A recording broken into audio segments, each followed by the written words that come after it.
Turning hobbies into a profitable side hustle to a passive income to leave the rat race.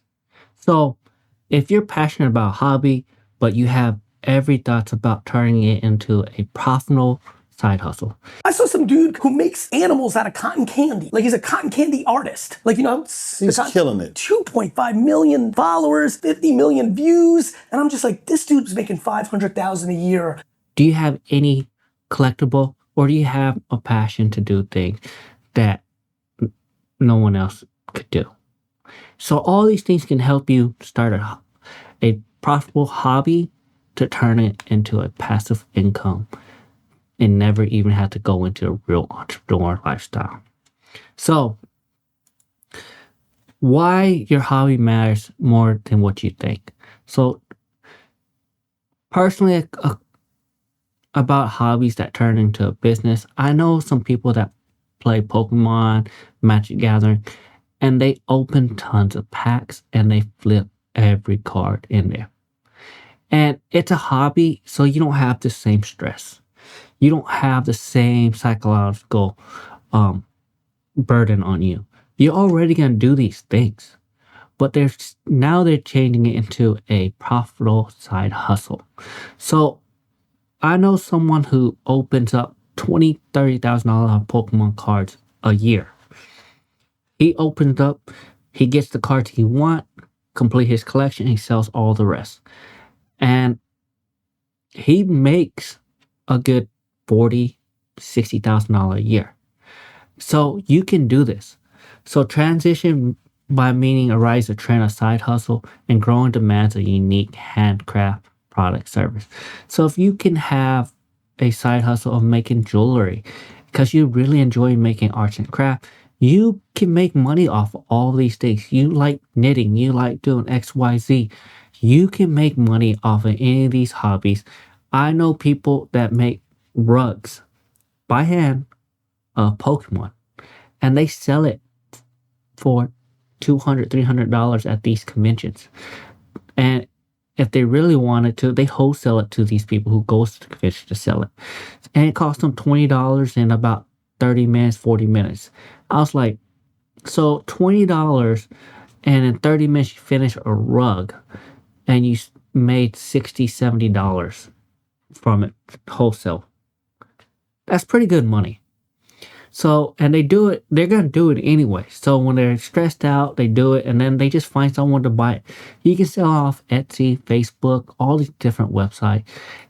And this is where the issue comes about.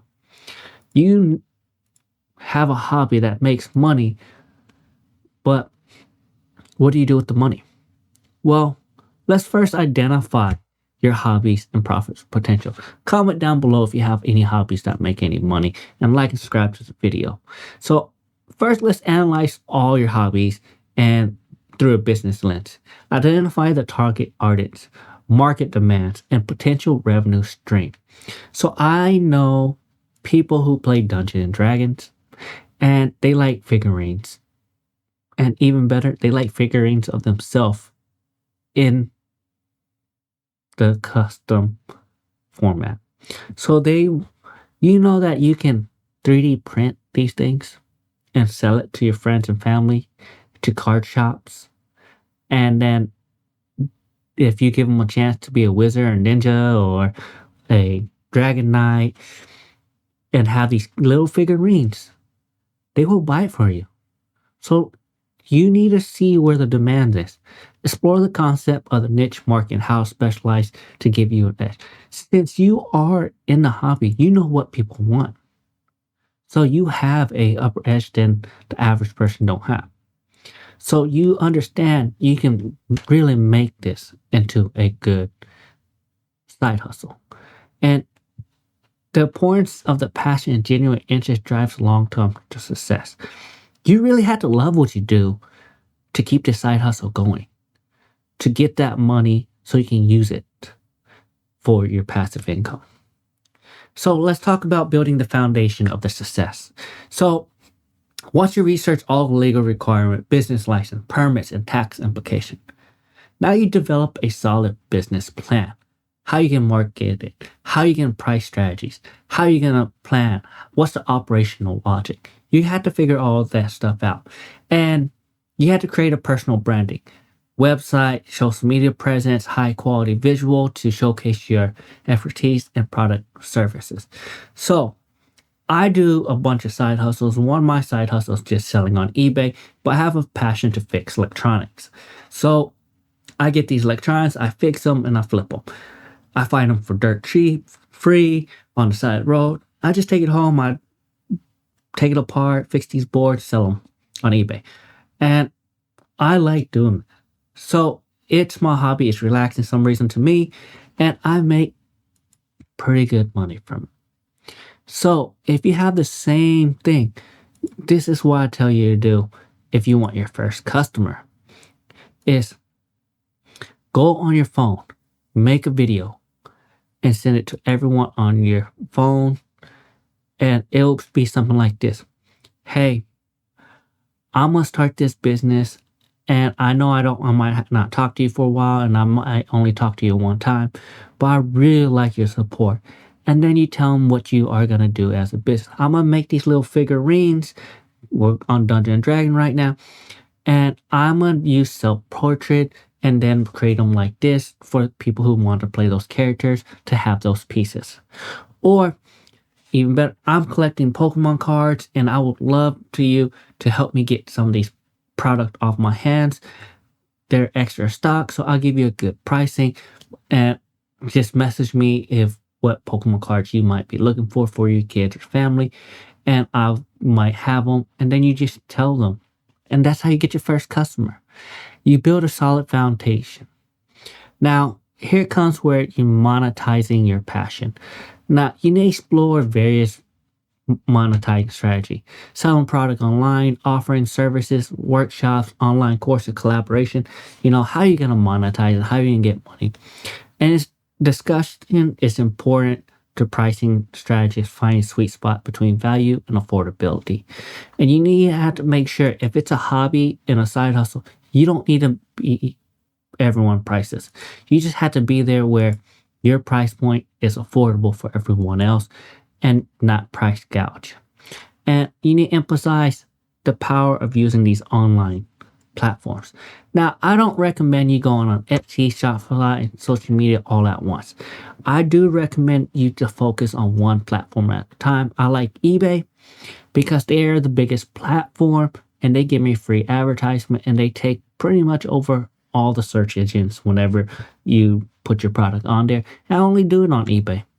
So this is where you need to find out where you want to do it. Now, if you have something really customized, you might have to go on Etsy or Shopify. And if you're good with social media, you might just make money on social media, posting pictures of your product. So there's all different things you can do. Now, here's the thing about it. The next part is sustainable moments of growth or momentum and growth. So it's important you be consistent effort and adapting and learning what works for you based off your experience. I can tell you what works for me. I come home, I take a few pictures, I fix a few boards, I spend about an hour or two, and then I'll cut it off. That's it. And then if I make money, I make money. Either way, the product was either free or I found it somewhere or I purchased a big unit and then I got it out for parts. It's all different things I would do. So I make sure I do it how it's affordable and in a good timely manner. And I was consistent about it. I didn't get lucky on every single deal. I lost money sometimes, but I did learn what to purchase, what not to purchase, what electronics I am more interested in, what electronics is easier to fix. So these are the things you'll learn as you start your hobbies and side hustles, is what is affordable and what you can do to make some money off of it. So share tips, networking, collaboration, and creativity with other people around you that have the same hobby. And you might be able to find a mentor that says, oh, I've been doing it for 30 years and this is what I do. I make an extra $20,000, $30,000 a year. And that's pretty good money for a side hustle that you can use to get out of the rat race.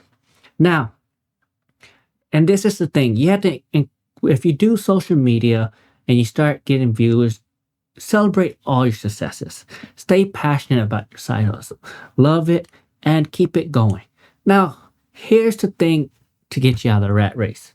And I understand I went through a lot with why to use your hobbies to make you money, identify hobbies that's profit potential, building a foundation for your success, monetizing your passion, and sustaining momentum and growth.